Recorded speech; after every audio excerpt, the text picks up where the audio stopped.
So, in the fallout of the 2022 midterm elections, I issued a warning to Democrats. Now, I'm not going to claim to be this expert who always gets things right. As a matter of fact, as many of you know, there were a lot of things in the election of 2022 that I didn't get right. But I warned the Democrats in the fallout of that election against treating that election as if it was a win for them, when it wasn't really a win as much as it was an escape.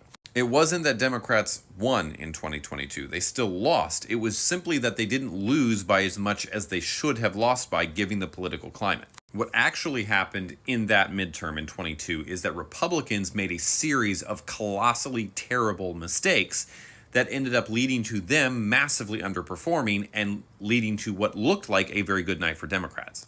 That was a good reason for them to feel like they had a good night, but if they treated it like a win, what was going to happen is they wouldn't learn from it and they wouldn't heed the warning signs that were starting to show themselves in that election. Now, of course, I'm just an analyst who doesn't always get things right, and Democrats didn't listen to anything I said. And as a result, we had Tuesday night. You see, Republicans, on the other hand, did take notes from their colossal implosion in 2022, and they started fixing their problems. Between 2022 and 2024, Republicans completely overhauled their leadership. They focused on building a very good ground game.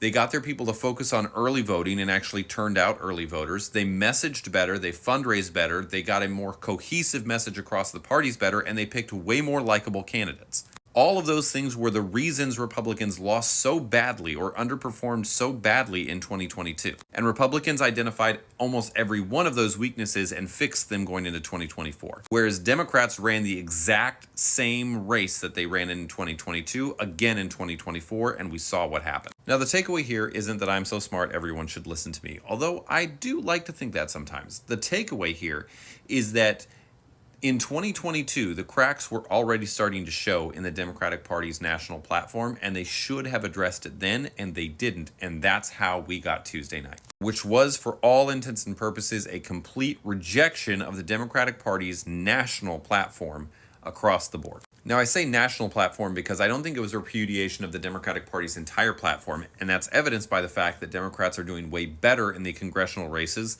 than they are doing in the top-level races, showing that Democrats probably message better and have a better platform at the smaller, more local congressional level than they do at the national level. And that's the promising time from Democrats, and we'll talk about that in other videos. But as far as the national platform of the Democratic Party goes, they need to start from scratch and build from the ground up. I know Democrats are going to get really tired of hearing me say this, but I'm going to hammer this point into the ground because looking around social media, looking at what Democratic voices are saying right now, this isn't being taken on board. Everybody's blaming other people, and they're not taking to heart the fact that it was your platform that failed, and you need to fix that to move forward.